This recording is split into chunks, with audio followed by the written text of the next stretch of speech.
Hello friends, आप लोगों का हमारे YouTube चैनल भाग्य ज्ञान पर स्वागत है। तो आज हम अपने YouTube चैनल का जो हमारा चल रही थी सीरीज बुक और उसके पार्ट 2 को लेकर आए हैं, जो कि आज हमारा जो टॉपिक होगा वो होगा वृहद हिमालय, या जिसका दूसरा नाम होता है ग्रेट हिमालय या महान हिमालय तथा ट्रांस हिमालय। आज हम इसके ऊपर बहुत ही अच्छी वीडियो लेकर आए हैं। जैसा कि मैंने पहले से ही भारत का जो मैप है उसको तैयार कर लिया है। तो यहाँ पर हम देखते हैं जो महान हिमालय है वो जम्मू कश्मीर के यहाँ पर एक पर्वत है। जम्मू कश्मीर में एक पर्वत है, उसका क्या नाम है? नंगा पर्वत। नंगा पर्वत जम्मू कश्मीर के नंगा पर्वत से लेकर इसका जो विस्तार है श्रेणी का, वो म्यांमार के अराकान योमा तक है। कहाँ तक है? कहाँ तक विस्तार है इसका? यहाँ पर अराकान योमा।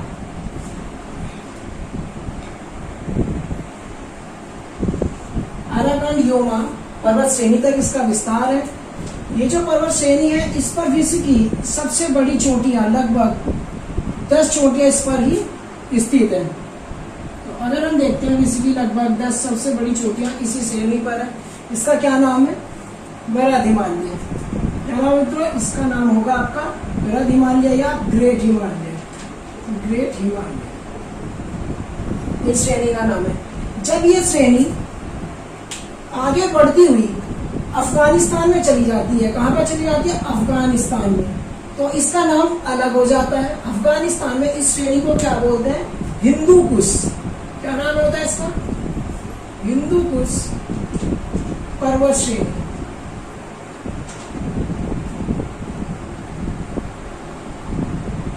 हिंदू कुश पर्वत श्रेणी होता है। और ये श्रेणी जब आगे बढ़कर पाकिस्तान में चली जाती है, कहाँ पर चली जाती है? पाकिस्तान में, तब इसका नाम पड़ जाता है सुलेमान।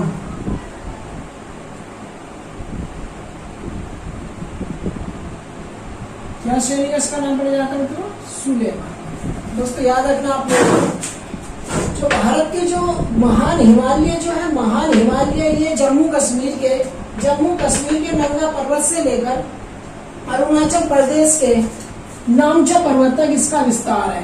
यहाँ पर एक पर्वत है, इसका नाम है नामचा पर्वत। यहाँ पर इसका विस्तार है। नामचा पर्वत तक जो इसका विस्तार है, यहाँ से फिर ये बाईं ओर से मुड़कर अराकान योमा तक आ जाता है। फिर यहाँ पर बंगाल की खाड़ी में समाहित हो जाता है। तो इस पर विश्व की लगभग सर्वोच्च चोटियां, जितनी भी सबसे ज्यादा चोटी इसी श्रेणी पर है। विश्व की सबसे बड़ी चोटी अगर हम देखें तो यहाँ पर आती है नेपाल के अंदर माउंट एवरेस्ट। नेपाल में यहाँ पर एक चोटी है, उसका नाम है माउंट एवरेस्ट। क्या नाम है? माउंट एवरेस्ट इसकी सबसे ऊंची चोटी है। उससे पहले यहाँ पर अगर हम देखें तो यहाँ पर भारत के अंदर सिक्किम में भारत के अंदर सिक्किम में जो सर्वोच्च ऊंची चोटी है, क्या नाम है उसका? कंचनजंगा। कंचनजंगा। जब कंचनजंगा सिक्किम की सबसे ऊंची चोटी है, याद रखना भारत की सबसे ऊंची चोटी उसका क्या नाम है? केटू। क्या नाम है उसका? केटू। लेकिन अगर पूछता है भारतीय हिमालय या हिमालय भारत की या भारतीय हिमालय की सर्वोच्च ऊंची चोटी, तो उसका क्या नाम है? कंचनजंगा। जब हम यहाँ से पूर्व से पश्चिम की ओर बढ़ते हैं तो दूसरी चोटी आती है हमारी मकालू। क्या नाम है उसका? यहाँ पर है एक अन्य चोटी, इसका नाम क्या है? मकालू।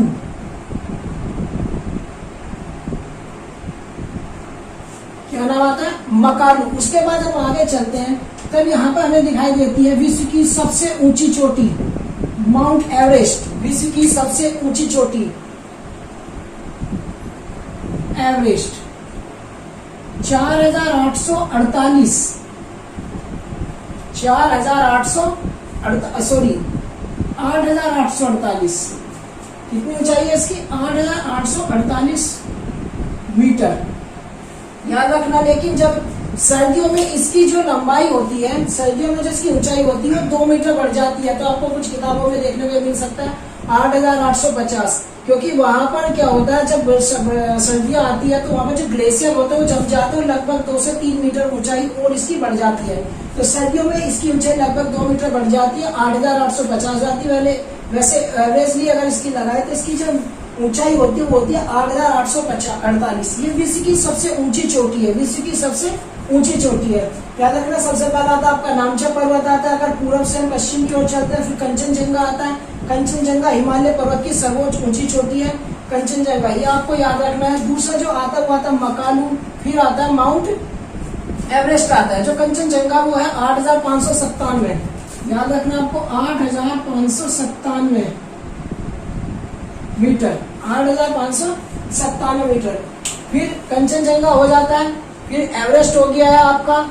जब फिर हम आगे चलते हैं तो हमारे यहाँ पे जो आगे चोटी आती है वो आती है अन्नपूर्णा। कौन सी चोटी आती है? अन्नपूर्णा नेक्स्ट।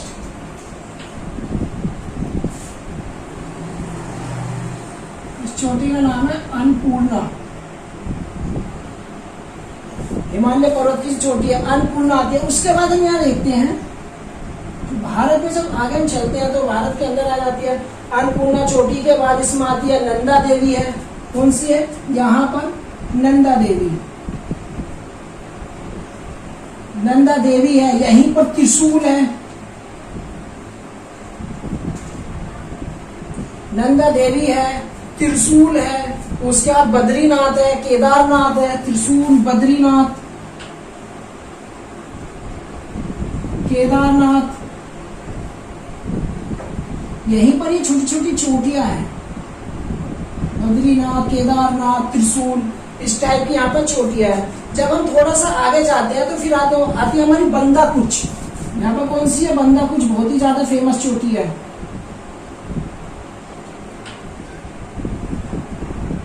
बंदाकुच। फिर यहाँ पर है कामेत,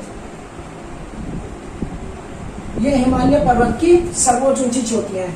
तो अगर हम इनका विस्तार देखें पूर्व से पश्चिम की ओर, तो जो हमारी चोटियां आती हैं वो सबसे पहले आती है नामचा पर्वत।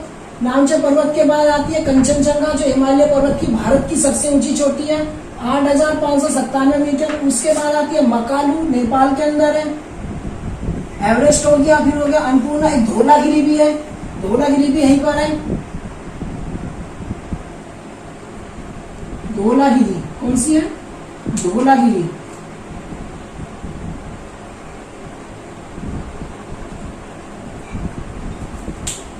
नामचा पर्वत, कंचनजंगा, मकालू, धौलागिरी, माउंट एवरेस्ट, अन्नपूर्णा। इनका सीक्वेंस है, आपको याद रखना। नंदा देवी, त्रिशूल, बद्रीनाथ, केदारनाथ सब यहीं पर है। फिर बंदाकुच है, कामेत है। ये हिमालय पर्वत की श्रेणी है, सर्वोच्च श्रेणी। जब हम यहाँ पे जाते हैं तो हम देखते हैं ट्रांस हिमालय। याद रखना आपको, जो ट्रांस हिमालय है वो ग्रेट हिमालय का भाग नहीं है, जो क्योंकि जो ट्रांस हिमालय वो हिमालय पर्वत के निर्माण से भी बहुत पुराना पर्वत है। यहाँ पर देखते हैं तो यहाँ पर जो पर्वत है इस पर एक श्रेणी है। ये जो श्रेणी है इसका नाम है काराकोरम।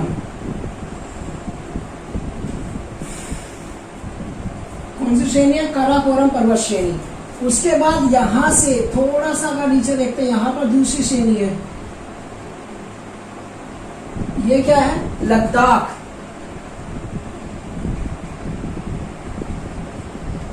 फिर यहां पर तीसरी श्रेणी है, इस श्रेणी का नाम है जास्कर। इनका भी सीक्वेंस होता है। इनका सीक्वेंस अगर हम देखें तो नॉर्थ से साउथ का क्या होगा? सबसे पहले काराकोरम है, लद्दाख है, जास्कर है। तो जो हिमालय पर्वत की सर्वोच्च ऊंची चोटी कहेंगे वो भारत की कंचनजंगा होगी, विश्व की माउंट एवरेस्ट होगी। लेकिन सवाल को ध्यान से, अगर पूछा जाता है आपसे कि भारत की सर्वोच्च ऊंची चोटी कौन सी? भारत की सर्वोच्च ऊंची चोटी वो यहाँ पर है, K2। क्या नाम है इसका? K2। ये कौन से पर्वत श्रेणी पर है? काराकोरम पर्वत श्रेणी। भारत की सबसे ऊंची चोटी कौन सी है? K2, 8,616 मीटर, 8,616 मीटर इसकी ऊंचाई है। कौन सी पर्वत श्रेणी पर है? काराकोरम पर्वत श्रेणी पर है। उसके बाद कौन सी श्रेणी आती है? लद्दाख। उसके बाद कौन सी श्रेणी आती है? जास्कर। जो ये हमारी लद्दाख श्रेणी है ये इधर चली जाती है, जब आगे तिब्बत या हम कहेंगे चीनी तिब्बती एरिया में जब आ जाती है तो इसका नाम बदल जाता है। फिर इसका नाम क्या आता है? कैलाश पर्वत श्रेणी। क्या नाम है? कैलाश पर्वत श्रेणी। कैलाश पर्वत श्रेणी यहाँ पर जब चली जाती है तो इसके पास में यहाँ पर एक ग्लेशियर है, यहाँ पर एक ग्लेशियर है, इसका नाम है चेमयांगडुंग ग्लेशियर। क्या नाम है इसका? चेमयांगडुंग ग्लेशियर।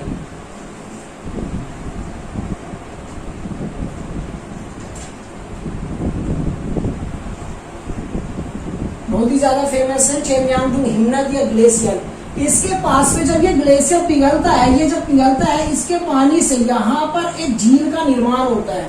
किसका निर्माण होता है? झील का निर्माण होता है। उसका नाम क्या है? राकास्ताल झील। कौन सी झील है? राकास्ताल झील। अगर हम देखते हैं कि यहाँ पर ये झील बनती है, इसका नाम है राकस झील।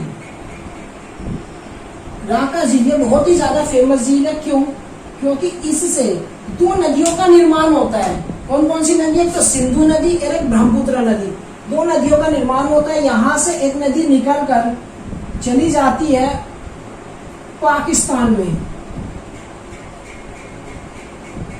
एक नदी यहाँ से निकली और पाकिस्तान में चली गई। ये नदी जा रही है, कौन सी नदी है? सिंधु। ये कौन सी नदी है? सिंधु नदी। फिर यहां से एक दूसरी नदी निकलकर पूर्व की ओर जाती है, भारत में पूर्व की ओर।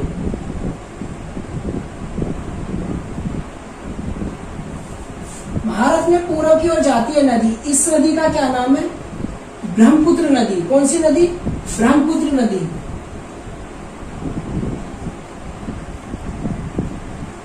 ये है आपकी ब्रह्मपुत्र नदी। लेकिन इसको चीन के अंदर क्या नाम दिया जाता है? सांगपो। चीन के अंदर इसका नया नाम है सांगपो।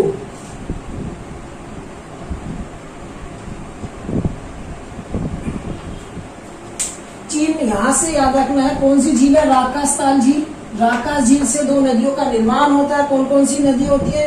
एक तो आती है सिंधु नदी जो कि पाकिस्तान में चली जाती है। दूसरी नदी है जिसका नाम है सांगपो। चीन के अंदर इसको सांगपो कहते हैं और भारत के अंदर इसको ब्रह्मपुत्र कहते हैं। जब ये नामचा पर्वत के बाईं ओर से, नामचा पर्वत के बाईं ओर से इधर से भारत में प्रवेश करती है, तब इसका नाम होता है रिहंद।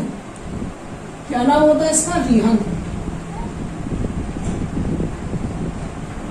रिहंद नदी। याद रखना आपको, इसका नाम बहुत ज्यादा बदलता जाता है। जब ये राकास्ताल झील से निकलती है तब इसका नाम सांगपो होता है, और जब ये आगे जाकर अरुणाचल प्रदेश में जो स्थित है नामचा पर्वत, उसके बाएं ओर से भारत में जब ये प्रवेश करती है तब इसका नाम पड़ जाता है रिहंद नदी। और जब ये जाकर पश्चिम बंगाल में चली जाती है तब इसका नाम पड़ जाता है ब्रह्मपुत्र नदी। क्या नाम पड़ जाता है? ब्रह्मपुत्र नदी। इसका नाम काफी बदलता रहता है, बहुत ही ज्यादा इंपोर्टेंट नदी है, आपको याद रखना है। अन्नपूर्णा नदी, यहाँ पर जो अन्नपूर्णा है ये हिमालय पर्वत का ही भाग है मित्रों। ये आपको याद रखना है। कहाँ पर है ये? नेपाल के अंदर है। कहाँ पर है? नेपाल के अंदर है। उसके बाद आपको यहाँ देखना है एक राकापोसी शिखर है। कौन सा शिखर है? राकापोसी शिखर। यहाँ पर, कहाँ पर? जो एक राकापोसी शिखर है आपका लद्दाख श्रेणी पर है।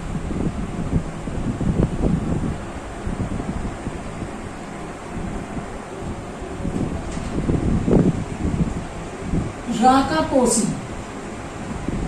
जो राकापोसी शिखर है ये विश्व का सबसे तीव्र ढाल वाले शिखर है।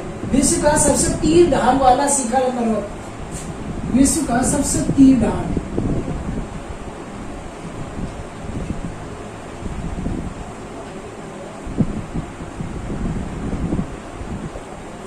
इस पर्वत का जो ढाल है वो विश्व का सबसे ज्यादा तीव्र है। ये इस टाइप से पर्वत है, ऐसे है।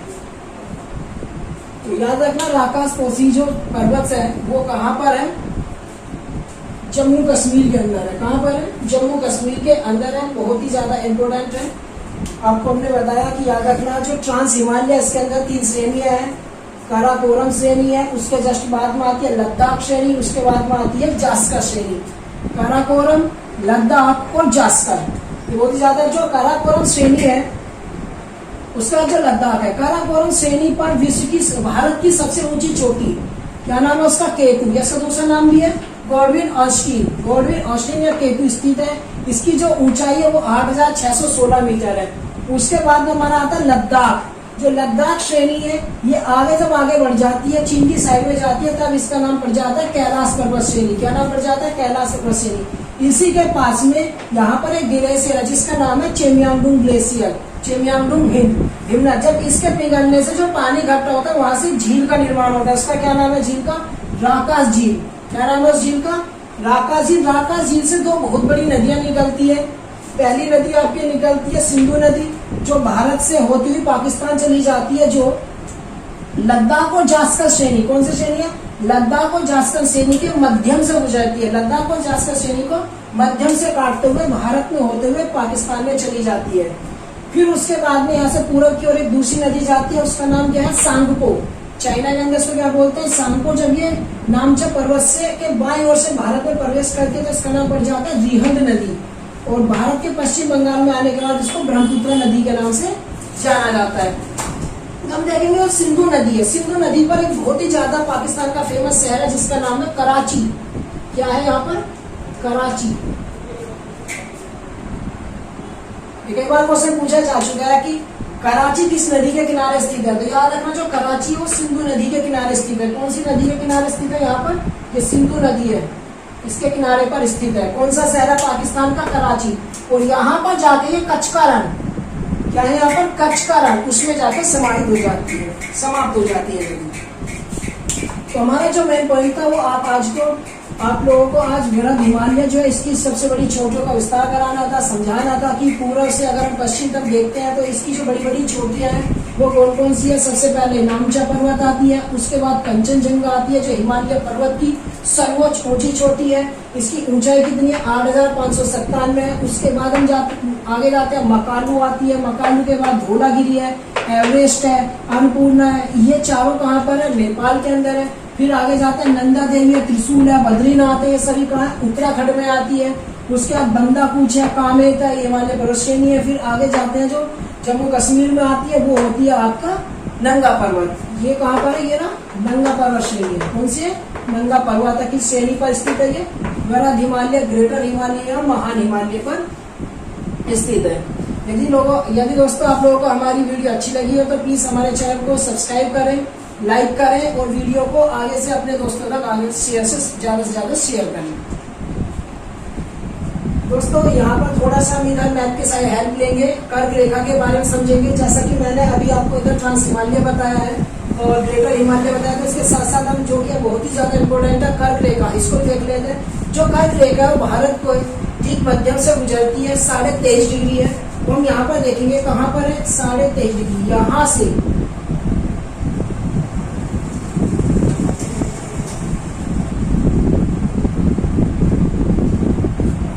23.5 डिग्री जाती है यहाँ पर। तो ये क्वेश्चन यहाँ से बन के आता है भारत के कितने राज्यों से कर्क रेखा होकर गुजरती है।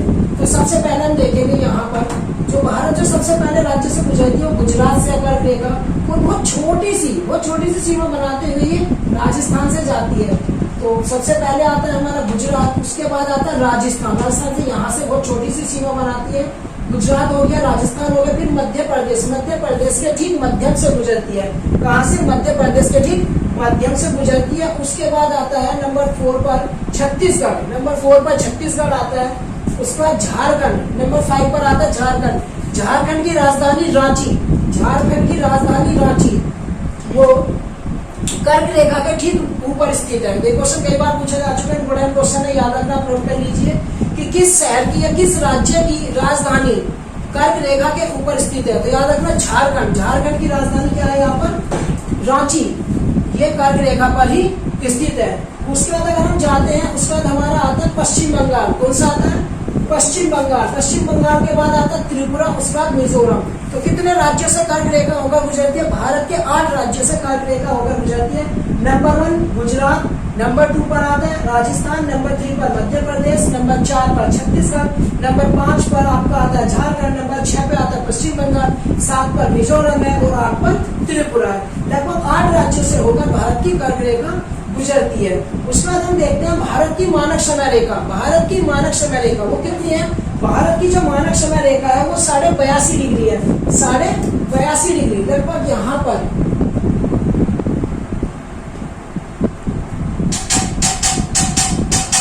82.5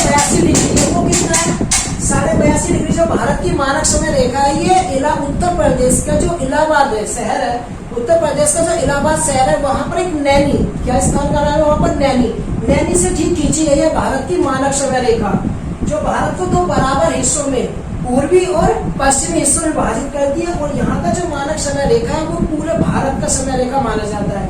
जो ये मानक समय रेखा है, ये कौन सी रेखा है, मानक समय रेखा, भारत की मानक समय रेखा।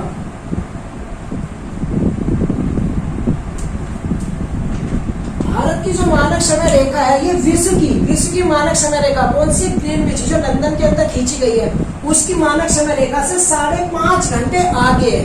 यानी जो भारत की जो टाइम जोन है, जो भारत का जो समय रेखा है, वो विश्व की समय रेखा से जो टाइम जोन है उससे 5.5 घंटे आगे है। और ये कहाँ से खींची गई है, इलाहाबाद के नैनी से। कहाँ पर, उत्तर प्रदेश के जो शहर है इलाहाबाद, उसमें एक नैनी जगह, वहां से ये सीधी खींची गई है। ये लॉन्गिट्यूड लाइन है जिसको बोलते हैं दक्षिणावर्त रेखा। कौन सी लाइन है, दक्षिणावर्त रेखा खींची गई है। और जो ये हमारी कर्क रेखा है, ये 23.5 डिग्री खींची गई है, अक्षांतरीय रेखा है ये हमारी। उसके बाद अगर हम देखते हैं तो ये 8 राज्यों से होकर गुजरती है। कितने राज्यों से होकर गुजरती है, 8 राज्यों से होकर गुजरती है।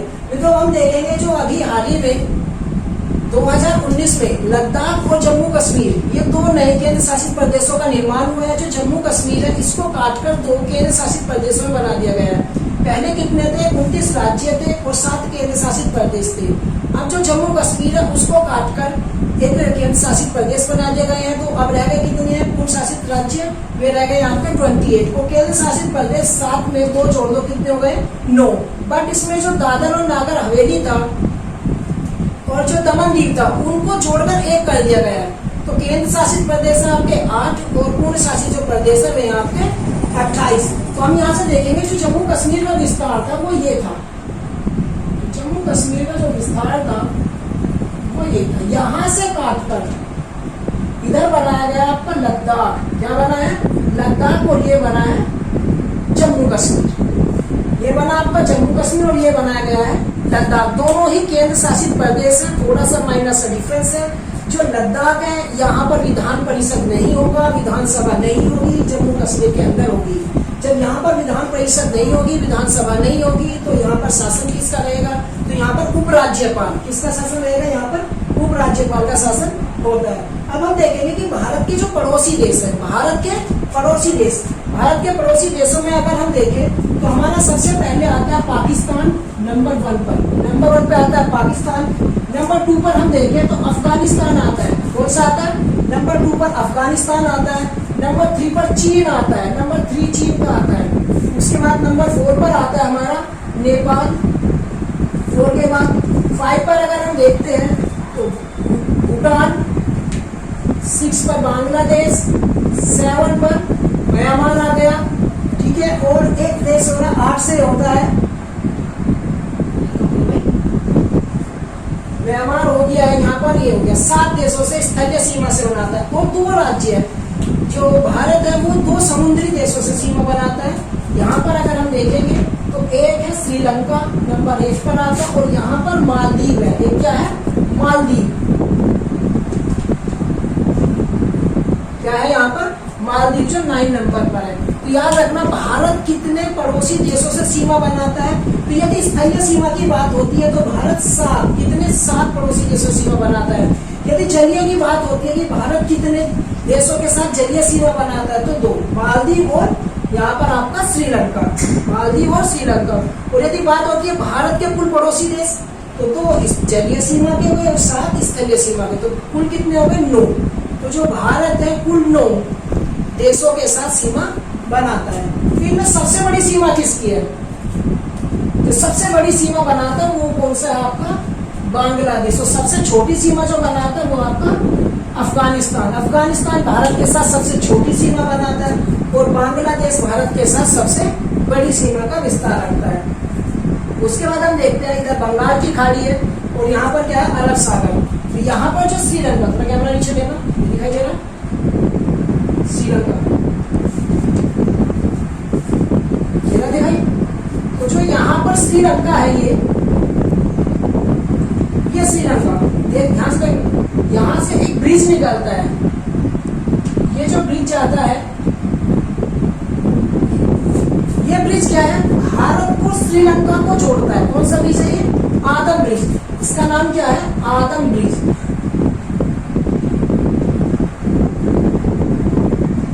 ये किसको जोड़ता है, भारत और श्रीलंका को जोड़ता है। कहां पर है ये, तमिलनाडु में है। कहां पर है, तमिलनाडु में है। भारत और श्रीलंका को जोड़ता है। इस पर एक बहुत ही ज्यादा फेमस मंदिर है। कौन सा मंदिर है, उसका नाम है रामेश्वर मंदिर। क्या नाम है, रामेश्वर मंदिर है, जो कि इस पर आदम ब्रिज पर है। उसके बाद हम देखते हैं इधर इसके बाईं ओर, इधर की साइड ये पाक स्ट्रेट है, जिसको हम बोलते हैं पाक की खाड़ी। पाक की खाड़ी, इसके राइट साइड में पाक की खाड़ी है, और इधर क्या है, यहाँ पर मन्नार की खाड़ी।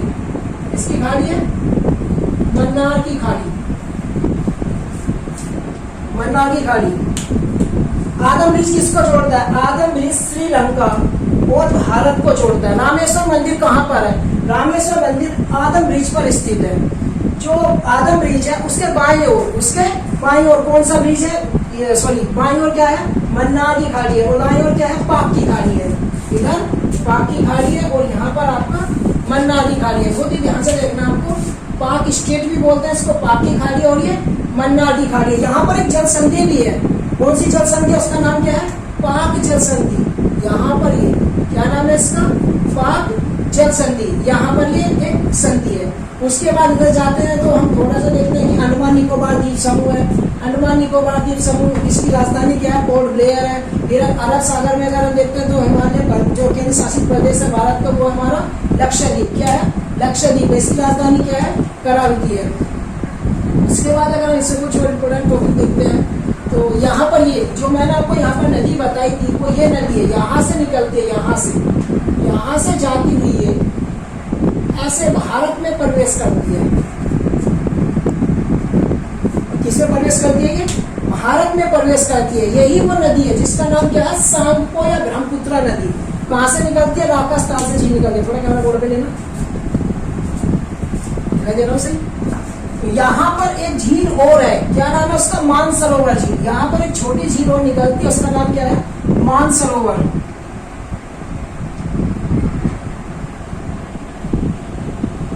मानसरोवर झील से एक बहुत ही ज्यादा सहायक, किसकी, सिंधु नदी की सबसे बड़ी सहायक नदी का निर्माण होता है। उसका क्या नाम है, सतलज नदी। वो यहाँ से निकलती हुई सिंधु में मिल जाती है। क्या नाम है इस नदी का,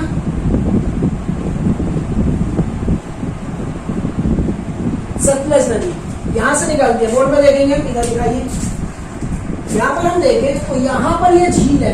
कौन सी झील है, ये राकास्तान झील है, और यहाँ पर मानसरोवर झील है। तो यहाँ से जो सतलज नदी निकल के जाती है इधर, और इधर से निकल के जाती है सिंधु नदी, वो इधर चली जाती है। कौन सी नदी है ये, सिंधु नदी। इधर से निकल जाके किसमें प्रवेश करती है, पाकिस्तान के अंदर, और यहाँ पर जाके कच्छ के रण में वो समाहित हो जाती है, जिसको हम बोलते हैं कच्छ की खाड़ी। यहाँ पर ये कच्छ की खाड़ी।